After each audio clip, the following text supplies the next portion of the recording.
परमेश्वर कहले जे मु जगतर मूर्ख अज्ञान दुर्बल गरीब लोक जदि आपण पाखे आज गरीब दुर्बल जहाँ किसी भी अच्छी तुमर गोटे उपकार अच्छी गोटे परमेश्वर आज आपण आत्मार दुर्बल आज आपणकर फाइनान्शियल गरीब आत्मा ठारे आम अज्ञानी एठार गोटे उपाय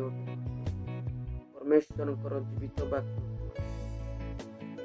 परमेश्वर वाक्य कहे जे कहीं मो वाक्य को श्रवण कर बंचि मरी व्यक्ति मोर वाक्य को शुणव से जीवित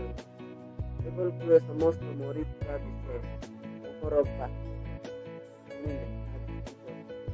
आपण फाइनान्शियल हो आपणकर गरीबी हो आपणकर परिवार जीवित होबार हो आपण पारिवारिक हो शारीरिक भाव में जीवित होगा समस्त प्रकार मृत्यु को बाइबल को परमेश्वर वाक्य जीवित